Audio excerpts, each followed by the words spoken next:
આપણે ત્યાં એક કહેવત છે કે એ તો ટ્રેલર હે, પિક્ચર અભી બાકી હે મેરે યાર.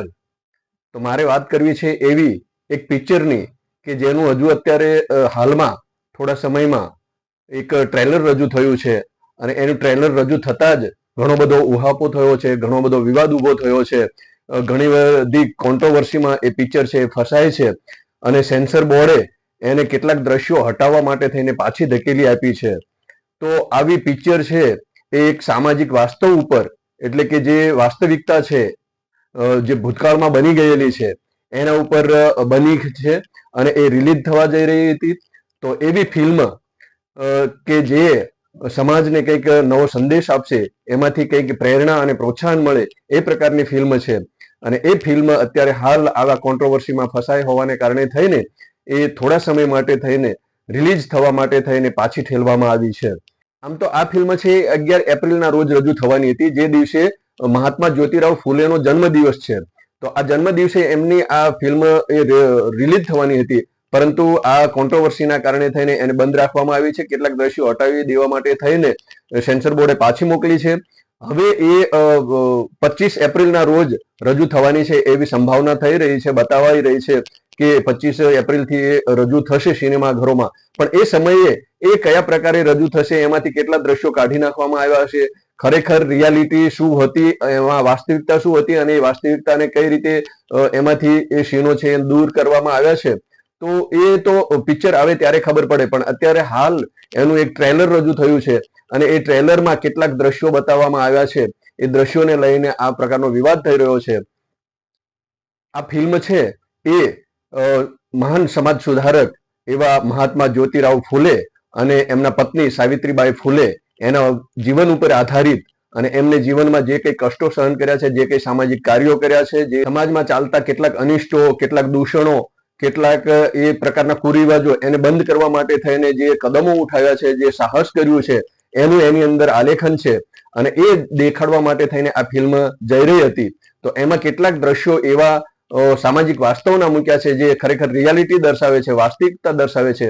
તો એવા જે એ સમયે જે કંઈ કાર્યો કર્યા હતા એ પ્રકારના દ્રશ્યો છે, એ દ્રશ્યોને હટાવવા માટે થઈને અત્યારે માંગ થઈ રહી છે અને સેન્સર બોર્ડે એને અત્યારે પાછી મોકલી છે.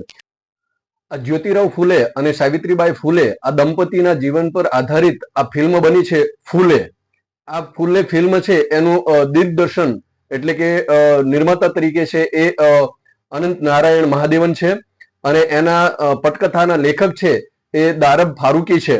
અને આ ફિલ્મ છે એના મુખ્ય રોલમાં એટલે કે મહાત્મા જ્યોતિરાવ ફૂલે એમના પાત્રમાં છે પ્રતિક ગાંધી છે અને સાવિત્રીબાઈ ફૂલે છે એમના પાત્ર તરીકે પત્રલેખા છે, એમને પોતાનો અભિનય આપ્યો છે.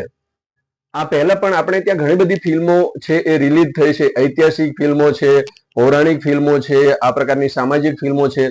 તો દરેક પ્રકારની જે ભૂતકાળને લઈને દર્શાવવામાં એના સીન છે, એના દ્રશ્યો છે એ દર્શાવવામાં આવે છે અને એમાં કેટલાક દ્રશ્યો છે એ પ્રકારના અમુક સમાજને અથવા તો અમુક પ્રકારના લોકોને એ ગમતા નથી હોતા, એના કારણે થઈને એને દૂર કરાવવા અથવા તો એમાંથી હટાવવા માટેની માંગ ઉઠે છે અને પછી એ દ્રશ્યો છે એને હટાવવા માટે થઈને એ કોન્ટ્રોવર્સીમાં ફસાય છે, કેટલાક વિવાદોમાં ફસાય છે અને પછી ખરેખર જે રિયાલિટી બતાવવાની હોય, ખરેખર જે વાસ્તવિકતા બતાવવાની હોય એ ફિલ્મમાં આવતી નથી.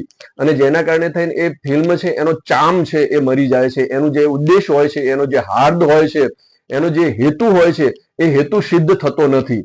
એટલે ઘણી આપણે પહેલાની ફિલ્મો જોઈ છે કે માનો કે ધારો કે આપણે પદ્માવત લઈએ, એ પછી આદિ પુરુષ પૌરાણિક કથા વસ્તુને ધ્યાનમાં લઈને, હનુમાનજીને ધ્યાનમાં લઈને આવી તો એ છે, અથવા તો બીજી ઘણી બધી તાનાજી ફિલ્મ છે, હમણાં જ આવી એવી છાવા ફિલ્મ છે. તો આ બધી ફિલ્મો છે એમાં કંઈક ને કંઈક એ પ્રકારના દ્રશ્યો હોય છે, ક્યારેક કેટલીક વાર એમાં ખરેખર વાસ્તવિકતા દર્શાવવાની હોય છે અને એ વાસ્તવિકતાને લીધે ક્યારેક કંઈક પ્રોબ્લેમ ઊભો થતો હોય છે, ક્યારેક કોઈક સમસ્યાઓ ઊભી થતી હોય છે, જેને કારણે થઈને એ દ્રશ્યો હટાવવાની માંગ થતી હોય છે અને એ પ્રકારે એ દ્રશ્યોને એમાંથી ક્યારેક હટાવી દેવામાં આવતા હોય છે. એના કારણે થઈને ક્યારેક એ ફિલ્મને અને લોકોને જે કંઈ ખબર પડવી જોઈએ એ ફિલ્મોમાંથી મળતી નથી, અથવા તો જે કંઈ સંદેશ મળવો જોઈએ અથવા તો એમાંથી જે કોઈ ઉપદેશ લેવાનો છે અથવા તો કોઈ શીખ લેવાની છે એ પ્રકારના ફિલ્મોમાંથી મળતી નથી, જે રહી જવા પામતી હોય છે.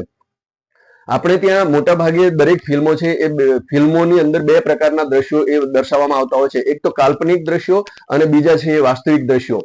ઘણીવાર એવું બનતું હોય છે કે ફિલ્મ નિર્માતાઓ છે અથવા તો એની સાથે જોડાયેલા લેખકો છે, દિગ્દર્શકો છે અને નિર્માતાઓ છે, જેને આપણે એમ કહીએ છીએ કે રાઇટર છે, પ્રોડ્યુસર છે અને ડિરેક્ટર છે. આ લોકો ફિલ્મની અંદર ક્યારેક તોડજોડ કરતા હોય છે અથવા તો તોડ મરોડ કરીને પોતાની ફિલ્મ છે એ સારી રીતે ચાલે એવા પણ પ્રયત્નો થતા હોય છે. એના લીધે ક્યારેક કેટલાક કાલ્પનિક દ્રશ્યો એમાં ઉમેરવામાં આવતા હોય છે, તો કેટલાક ખરેખર રિયાલિટી સમાજ સુધી પહોંચે, ખરેખર સમાજને એની વાસ્તવિકતાની ખબર પડે એના માટે થઈને ખરેખર જે તે સમયે જે કંઈ બન્યું હોય એ વાસ્તવિક રીતે બતાવવાનો પણ પ્રયત્ન થતો હોય છે.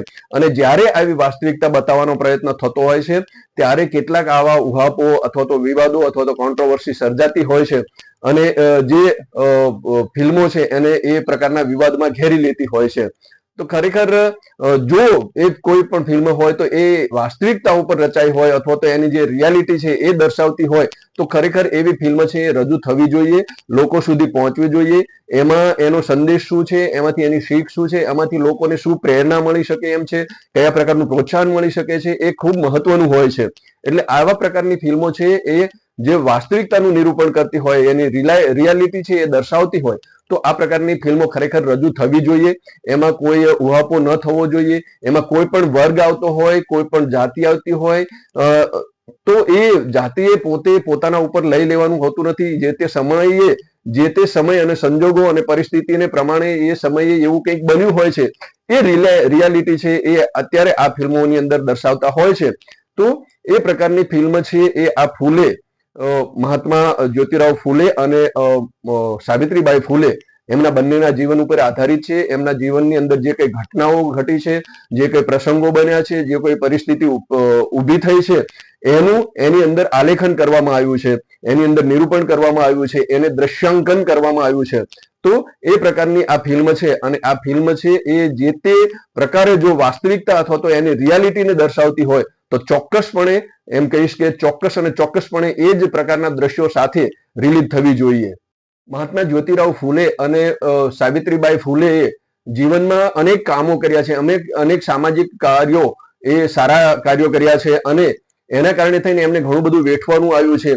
સમાજમાંથી એમને દૂર કરી દેવામાં આવ્યા હતા, એમના પિતાની સાથે ઝઘડો થતા એમને ઘર છોડી દેવું પડ્યું હતું, એમના ઉપર પ્રાણઘાતક હુમલાઓ પણ કરવામાં આવ્યા હતા.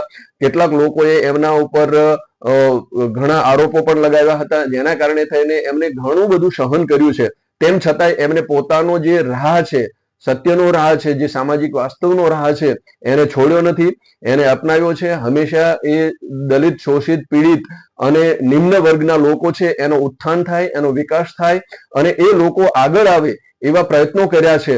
અને એના કારણે થઈને એ આજે તમામ જે નિમ્ન વર્ગો છે અથવા તો જે દલિત, શોષિત, પીડિત અને એવા પ્રકારના લોકો છે એમાં એ ખૂબ જ માન અને મોભાનું સ્થાન પામ્યા છે.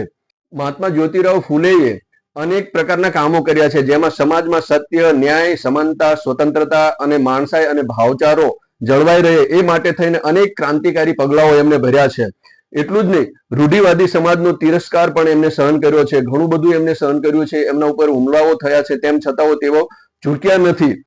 આ ફૂલે દંપતીએ મહિલા શિક્ષણ, બાળ વિવાહ, વિધવા પુનર્વિવાહ, જાતિ વ્યવસ્થાની સમાપ્તિ, છૂઆછૂત નિવારણ, ધાર્મિક પાખંડ, અંધશ્રદ્ધાનું નિવારણ, ભેદભાવપૂર્ણ જાતિ લિંગ ભેદભાવની સમાપ્તિ, ધાર્મિક વાડાબંધીઓ, ગરીબોનું શોષણ, સામાજિક વિષમતાઓ, અજ્ઞાનતાઓ, અંધશ્રદ્ધાઓ વગેરે ક્ષેત્રે અનેક પ્રકારનું કામ કર્યું છે. તેમણે સામાજિક વર્ણ વ્યવસ્થા એટલે કે પિતૃસત્તાના બદલે સમાજમાં લૈંગિક સમાનતા જળવાય, સામાજિક સમાનતા જળવાઈ રહે, ધાર્મિક સહિષ્ણુતા આવે, વૈજ્ઞાનિક અને તાર્કિક અભિગમની સ્થાપના થાય એ પ્રકારે પણ એમનો કામો કર્યા છે. એમના કારણે થઈને શૂદ્રો, અતિશૂદ્રોને જ્ઞાન, સત્તા અને સંપત્તિથી વંચિત કર્યા હતા, તેમના વિકાસના કામો કર્યા છે.